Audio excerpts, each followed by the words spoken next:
Saya undang saudara-saudara untuk bangkit berdiri. Kita akan membaca firman Tuhan silih berganti dari Ibrani pasal 6 ayat 11 sampai 19.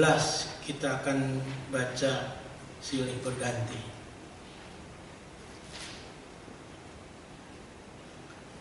Tetapi kami ingin supaya kamu masing-masing menunjukkan kesungguhan yang sama untuk menjadikan pengharapanmu suatu milik yang pasti sampai pada akhirnya.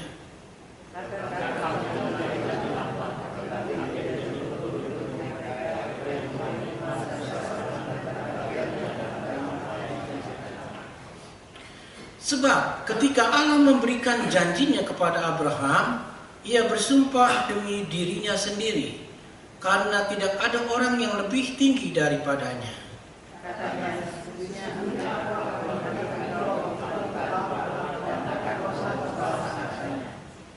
Abraham menanti dengan sabar, dan dengan demikian ia memperoleh apa yang dijanjikan kepadanya. Sebab manusia susah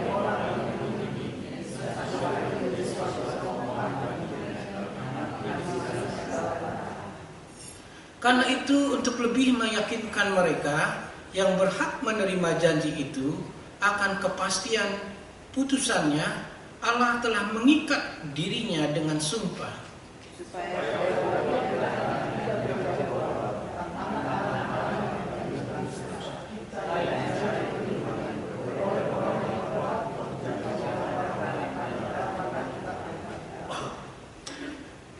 Ayat 19, pengharapan itu adalah sauq yang kuat dan aman bagi jiwa kita yang telah dilabuhkan sampai ke belakang tabir. Diberkatilah orang yang membaca, merenungkan, dan juga yang melakukan akan firman Tuhan. Terima kasih, saudara-saudara, silakan duduk.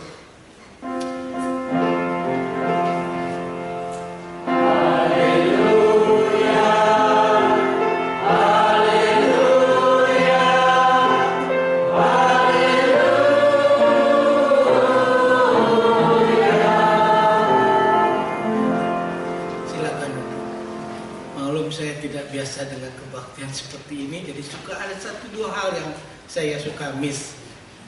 Saya mengucapkan terima kasih sekali lagi atas pengurus dari GKI Monopia untuk memberikan saya kesempatan membawakan firman Tuhan pada siang hari ini.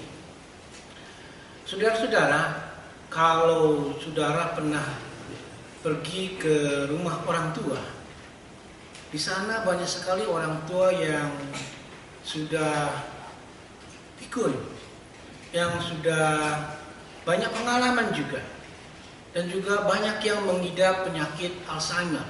Saudara mungkin tahu mengenai Alzheimer. Nah, satu hari ini di rumah seorang tua ada seorang yang mempunyai sakit Alzheimer, dan dia mendapat tempat tidur di dekat jendela.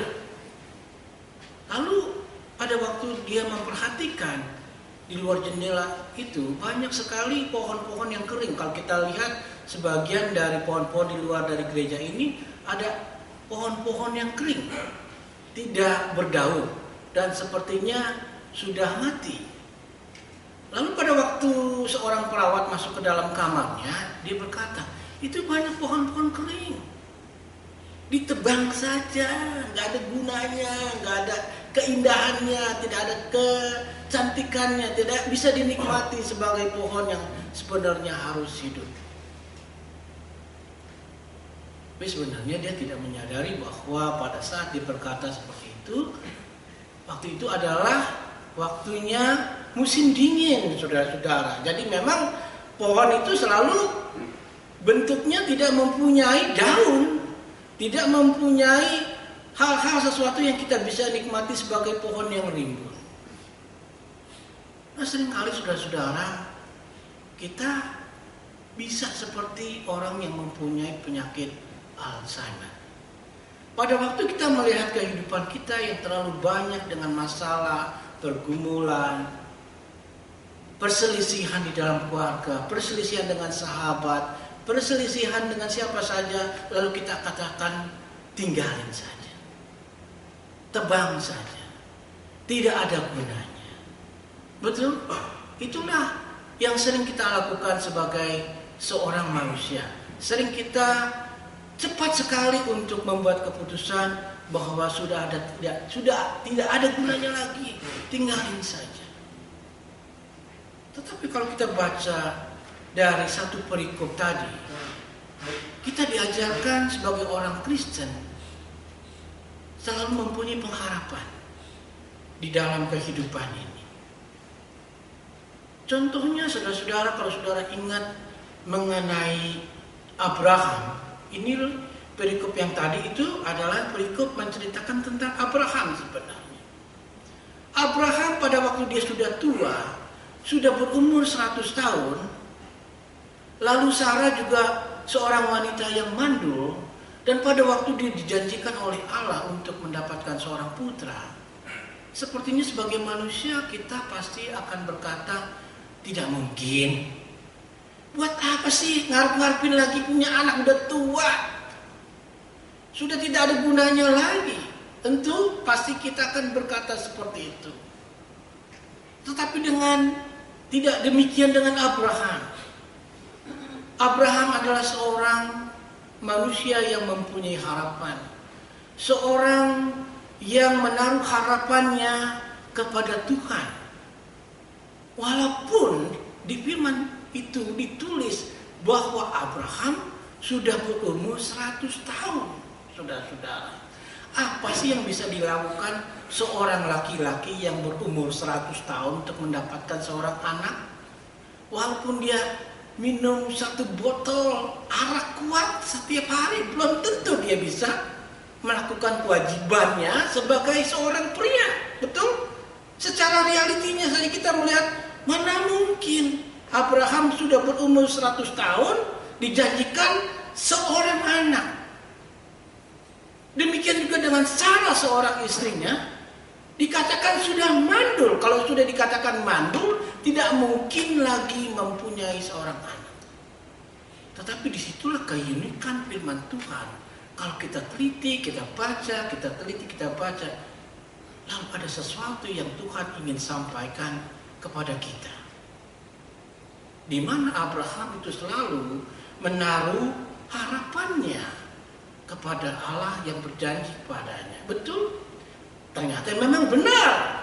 Di kemudian hari dia benar-benar menjadi seorang bapak yang mempunyai banyak sekali anak-anaknya secara jasmani. Orang-orang Israel secara rohani dia begitu banyak mempunyai anak-anak rohani. Berapa banyak orang yang beriman kepada Yesus Kristus sebagai pengikut dari iman Abraham. Karena itu benar memang dikatakan di firman Tuhan Ibrani 11 ayat 12 dikatakan di situ.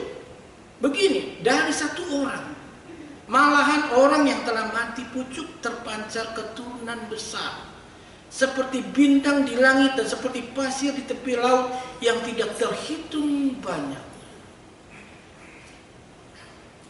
Abraham itu mempunyai banyak anak-anak rohani, bukan saja anak-anak jasmani. Karena Abraham mempunyai harapan di dalam hidupnya, dan dia menaruh harapan kepada Allahnya. Dan dikatakan di firman Tuhan bahwa pengharapan itu adalah seperti Saul yang kuat di dalam kehidupan manusia. Apa artinya Saul dalam firman Tuhan tersebut? Saul itu kalau dikatakan dalam bahasa Indonesia yang lain yaitu jangkar. Jangkar yang kecil tetapi mempunyai fungsi yang sangat penting sekali. Dan manusia itu selalu harus mempunyai pengharapan, harus mempunyai sesuatu yang kelihatannya kecil tetapi mempunyai fungsi yang sangat penting sekali di dalam kehidupan. Kalau orang sudah tidak mempunyai harapan lagi di dalam kehidupannya, maka orang itu tidak bisa maju, orang itu tidak bisa berhasil, orang itu tidak bisa pergi kemana-mana dan hanya tetap di situ saja sepanjang hidupnya. Dan itu kalau kita meneliti seluruh firman Tuhan, semuanya itu yang tertulis itu untuk kebaikan kita, untuk kehidupan anak-anaknya.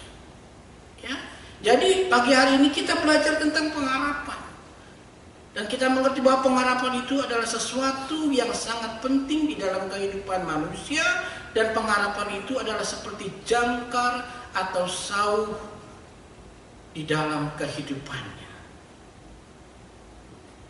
Seringkali memang kita di dalam kehidupan ini, kalau sudah banyak sekali masalah, kita selalu komplain kepada Tuhan, betul? Selalu argue kepada Tuhan, lalu selalu kita menyalahkan Tuhan. Tetapi saudara-saudara belajar, sebenarnya masalah itu adalah salah satu step untuk kita mendapatkan berkat di kemudian hari. Amin? Amin dong. Percaya enggak? Kita harus bisa melihat anak Tuhan itu lain daripada yang lain dari kalau dibandingkan dengan orang-orang dunia.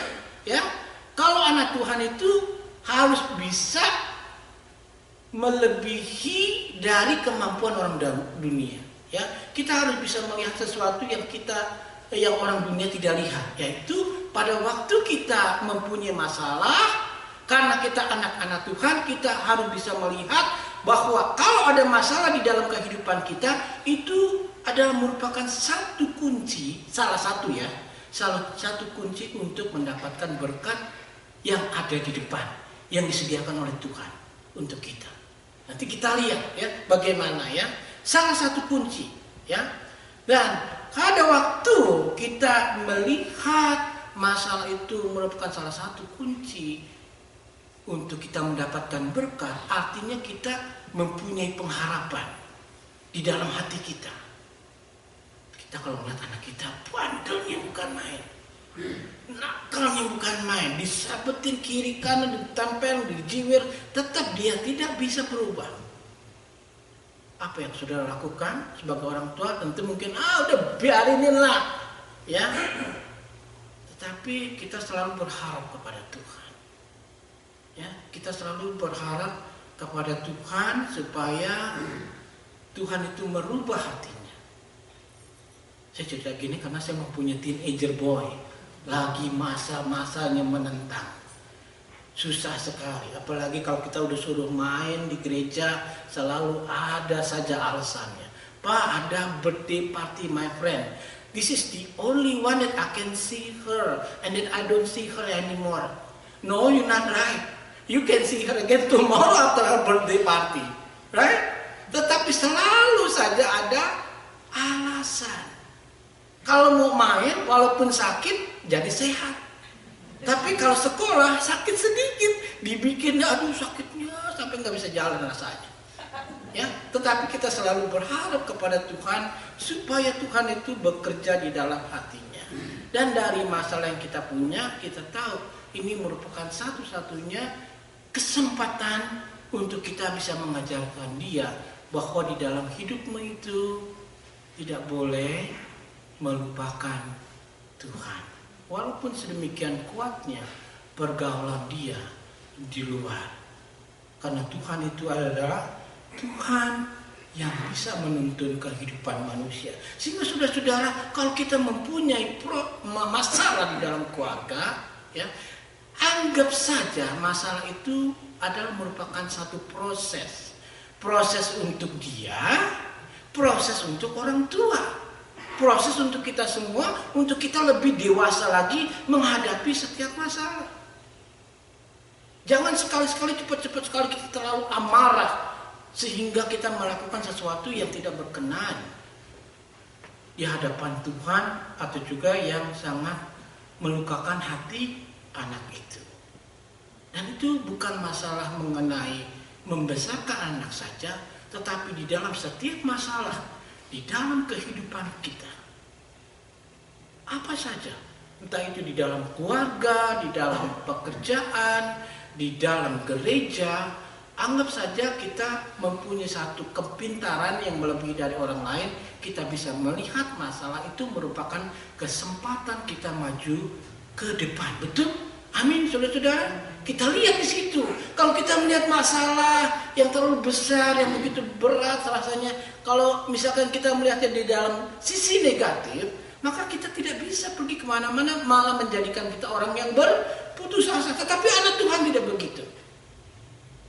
Anak Tuhan itu kita harus melihat masalah yang ada, saya bawa ke dalam Tuhan, maka saya minta kepada Tuhan untuk Dia memberikan saya kekuatan, untuk memberikan saya ilham bagaimana menghadapinya, dan apa yang Tuhan sediakan sebenarnya di balik masalah tersebut. Ya.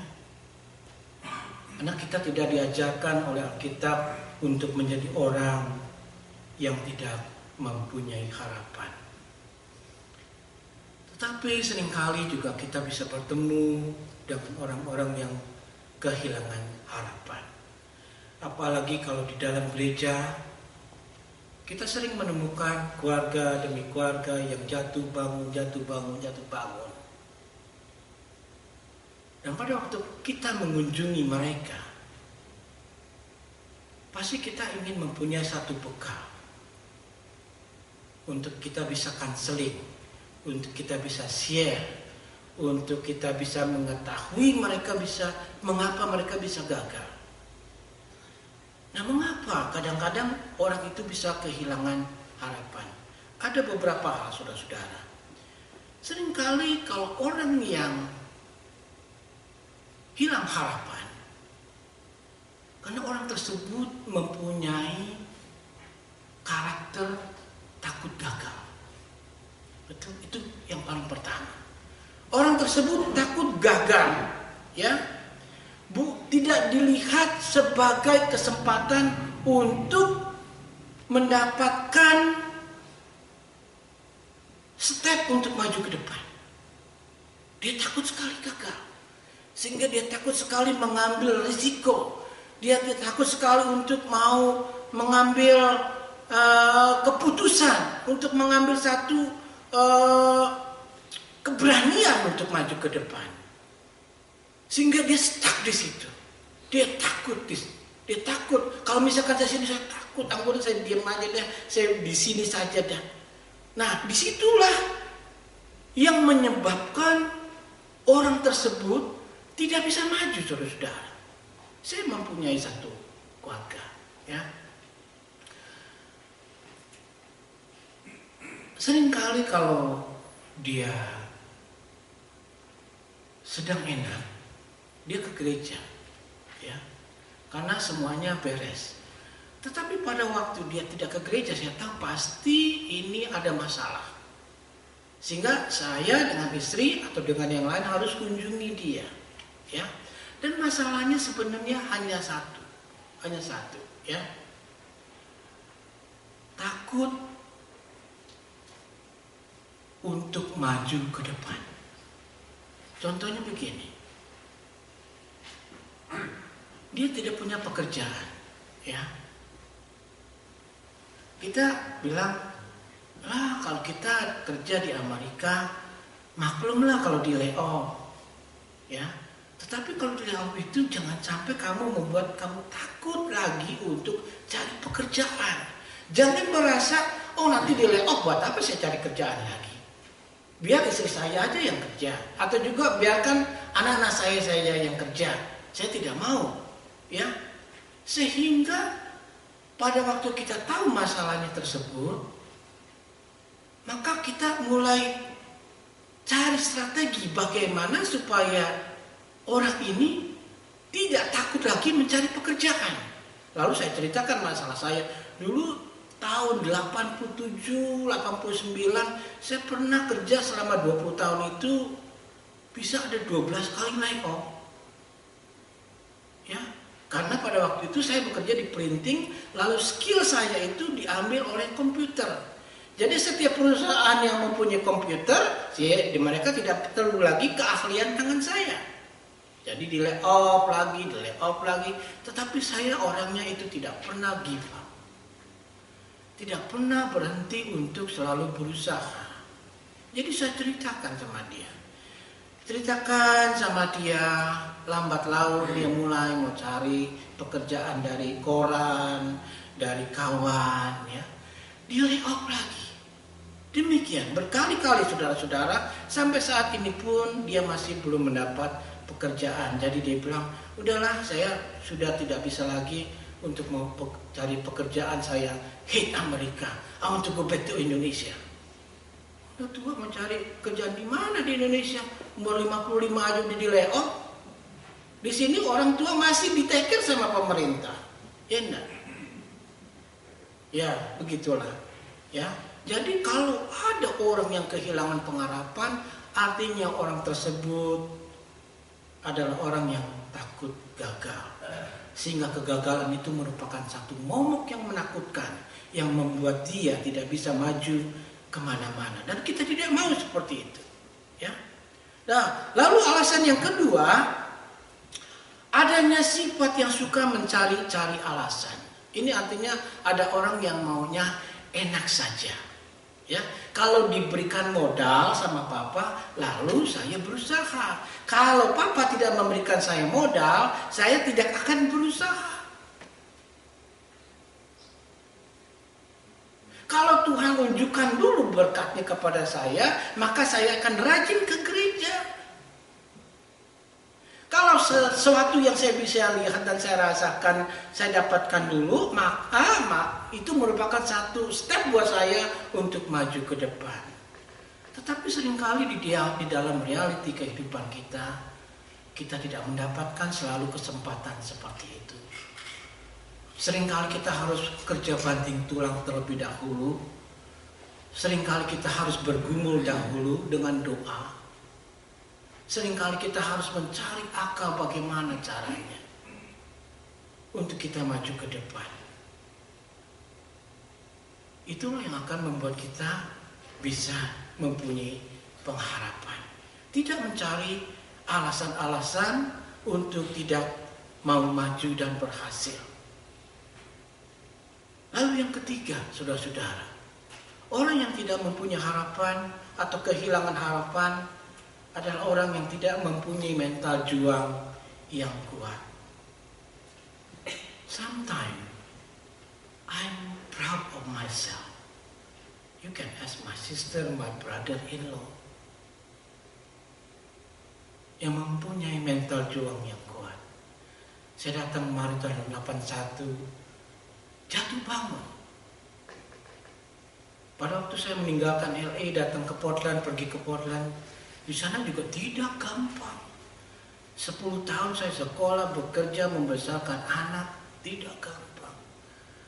But I am proud of myself. Dan anak yang kelihatannya tidak mempunyai harapan,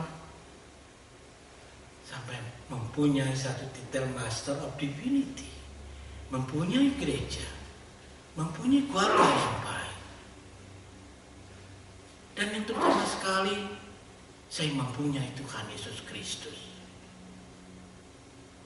Dan kalau saya melihat hidup saya di belakang, saya mempunyai mental juang yang kuat.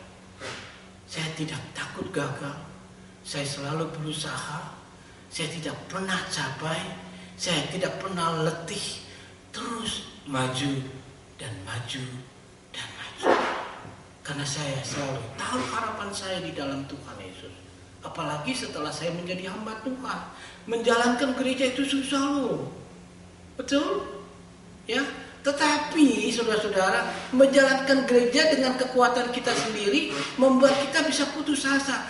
Satu-satunya jalan kalau kita menjalankan gereja hanya satu, selalu mempunyai harapan kepada Tuhan. Punya 10, punya 15, punya 25. Kalau selalu ada harapan di dalam gereja, selalu ada kemajuan. Ada kesuksesan, ada keberhasilan. We don't know. God call us. We have to have 150 congregation, 200, or maybe a whole not 5 or 10. That's ridiculous. 5 or 10 congregation, we have to close that, and then we have to move to other step, that bigger congregation. This one is okay. Ya, jadi saudara-saudara, orang yang tidak mempunyai harapan yaitu adalah orang yang tidak mempunyai mental pejuang yang kuat. Artinya kalau sekali gagal, dia tidak mau maju lagi. Itu orang yang tidak mempunyai harapan. Lalu yang terakhir, orang yang tidak mempunyai harapan yaitu orang yang selalu menerima.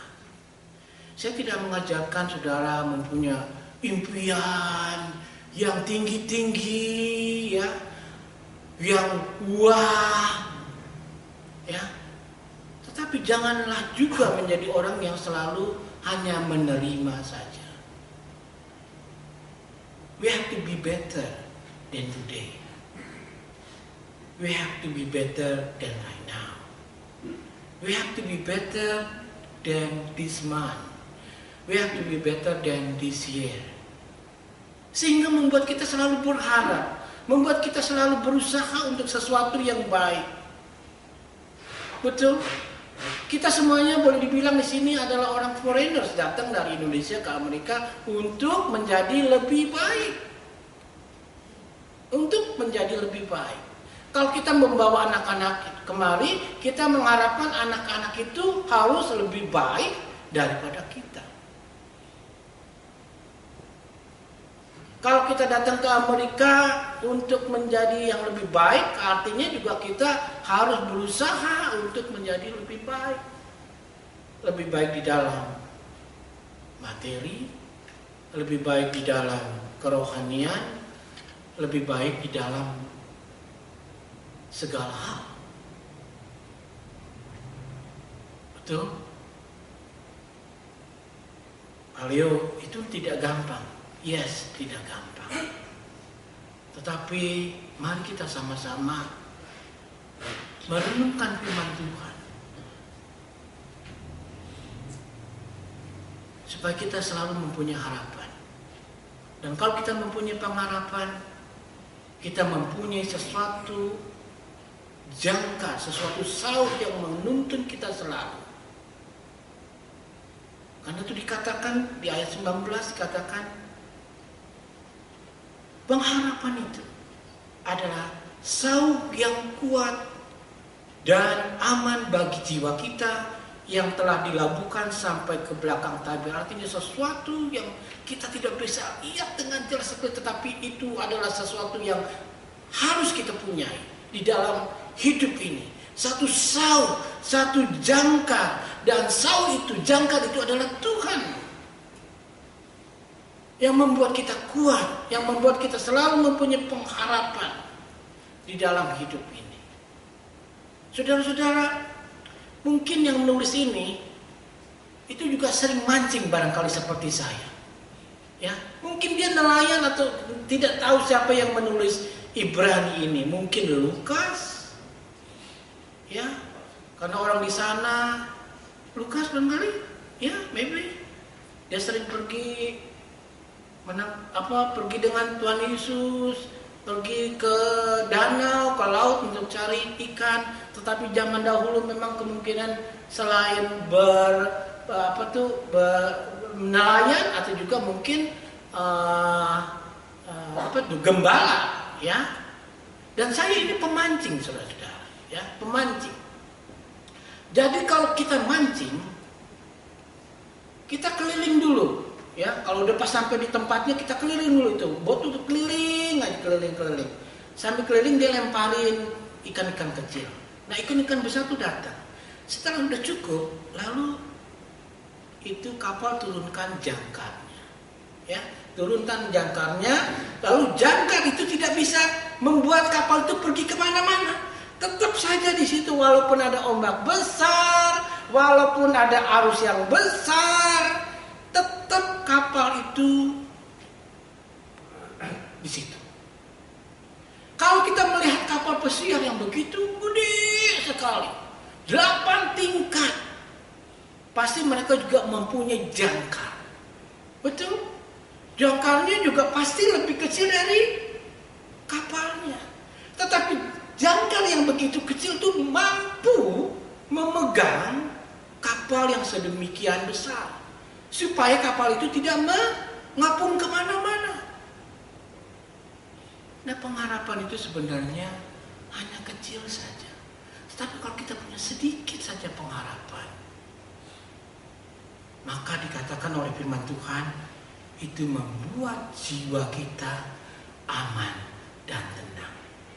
Kenapa orang suka mempunyai masalah? Karena kenapa? Karena khawatir. Sesuatu yang dia belum pernah lihat, sesuatu yang belum dia ngalamin, sesuatu yang dia belum lihat dengan jelas sekali, dia sudah khawatirkan sehingga membuat dia sakit jantung, diabetes, kolesterol, high blood pressure, semuanya. Semuanya membuat orang stres. Membuat orang stres. Tapi di sini dikatakan pengharapan itu, sau itu adalah seperti jangkar yang sanggup menopang kehidupan kita, walaupun di dalam kehidupan kita sering mengalami hal-hal yang tidak kita harapkan. Tahu-tahu datang gelombang, tahu-tahu datang masalah. Tetapi kalau kita mempunyai sau, kita mempunyai jangkar, yaitu Tuhan kita Yesus Kristus, maka kita akan tetap selalu mempunyai satu pengharapan dan membuat jiwa kita tidak terlalu takut, tidak terlalu khawatir, tidak terlalu terombang-ambing dengan arus dunia ini yang selalu tidak berhenti untuk mengombang-ambingkan kehidupan manusia. Nah, kita pernah lihat tentang jangkar ini. Seringkali kita sudah mempunyai jangkar, yaitu mempunyai Tuhan Yesus.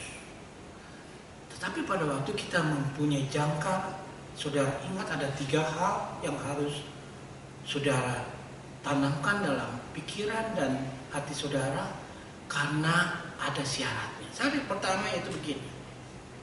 Pada waktu kita nelayan itu atau kapal itu ingin menurunkan jangkarnya, dia tidak bisa turunkan jangkar di lautan yang sangat dalam sekali. Tidak pernah saya mancing berpuluh-puluh tahun, tidak pernah lihat kita mancing di laut yang benar-benar dalam sekali turunin jangkar. Tidak pernah, saudara-saudara. Kalau kita dapat satu tempat yang banyak ikannya dalam, mereka tidak turunkan jangkar. Dia hanya mengapung saja. Nah, syarat pertama itu, kalau kita ingin menurunkan jangkar, kalau kita ingin memakai jangkar, syarat pertama harus ada kedekatan antara laut dengan daratan. Betul? Iya dong. Jangkar laut apa turunnya segitu dalam, nggak nyampe-nyampe, saudara-saudara.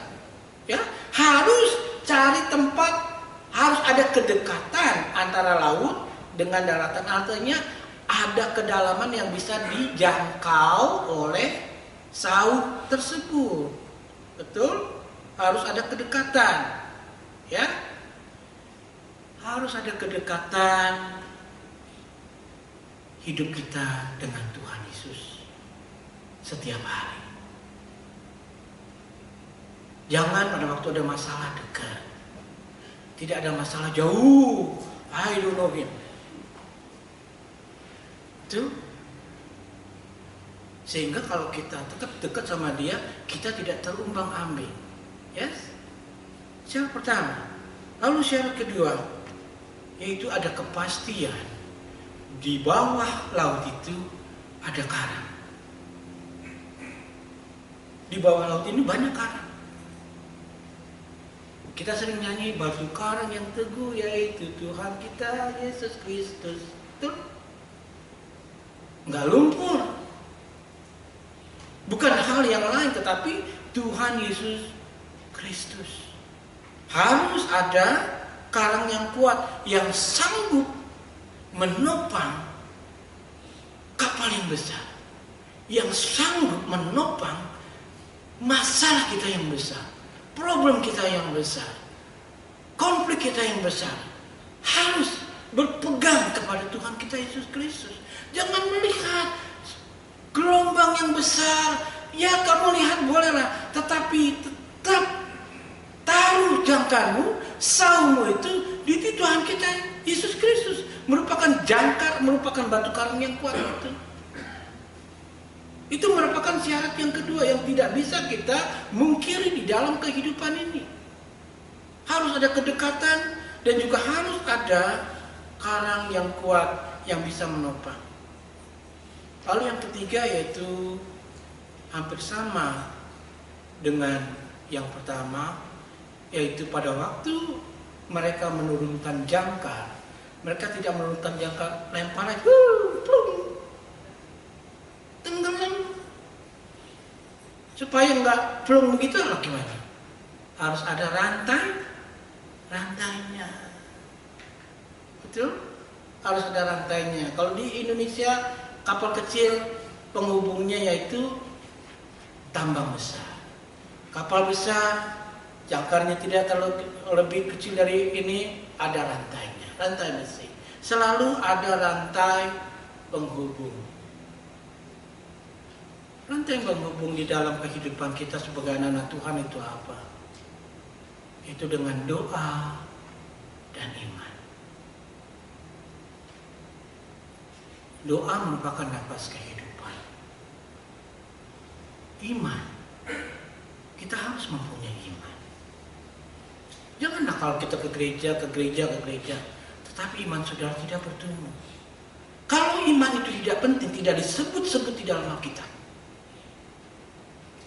Kan itu dikatakan dalam waktu kita mendengarkan firman Tuhan, maka iman kita bertumbuh. Pada waktu kita membaca firman Tuhan, maka iman kita bertumbuh. Pada waktu kita berKTP apa saja kita bisa berkomunikasi dengan firman Tuhan, pendengaran, kesaksian, segala-galanya, maka iman kita bertumbuh.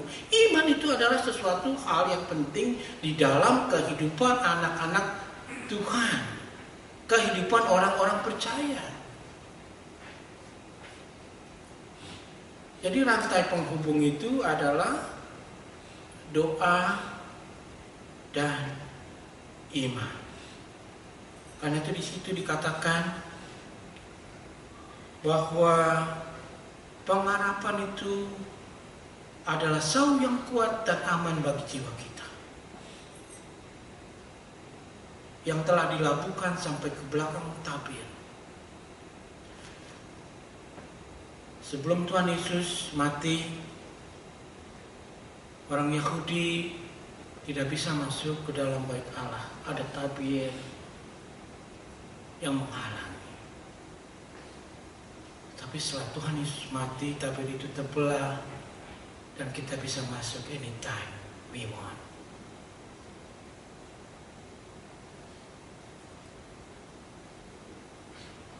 Setiap waktu kita mempunyai masalah di dalam keluarga, di dalam pekerjaan, di dalam apa saja, kita tahu pengharapan itu bisa tercapai. Karena kita sudah dekat dengan Dia. Ada channel antara kedekatan Allah dengan manusia melalui Yesus. Dan Dia adalah batu karang kita. Dan melalui dengan iman dan doa, saudara menjadi orang-orang pemenang. Disitulah dikatakan orang percaya itu adalah orang pemenang. Amin. Orang percaya itu adalah orang pemenang. Coba bilang, orang percaya adalah orang pemenang. Ini namanya orang percaya adalah orang-orang pemenang. Amin, saudara-saudara. Ya. Amin. Apa yang ditulis itu di dalam firman Tuhan itu ya dan amin. Orang-orang percaya adalah orang-orang pemenang. Pemenang apa artinya? Bukan menang lotre, ya. Menang dalam pergumulan, betul? Menang di dalam kehidupan keluarga, menang di dalam kehidupan pekerjaan, pendidikan, berusaha selalu untuk mengajarkan anak-anak sekolah, berusaha untuk harus lebih baik daripada orang tuanya, harus lebih baik lagi melayani Tuhan, semuanya harus lebih baik.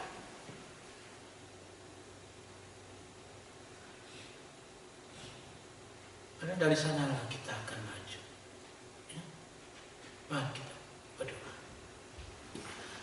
Bapa kami yang ada di surga, ya Tuhan Yesus, kami berdoa supaya biar Engkau selalu boleh menjadikan kami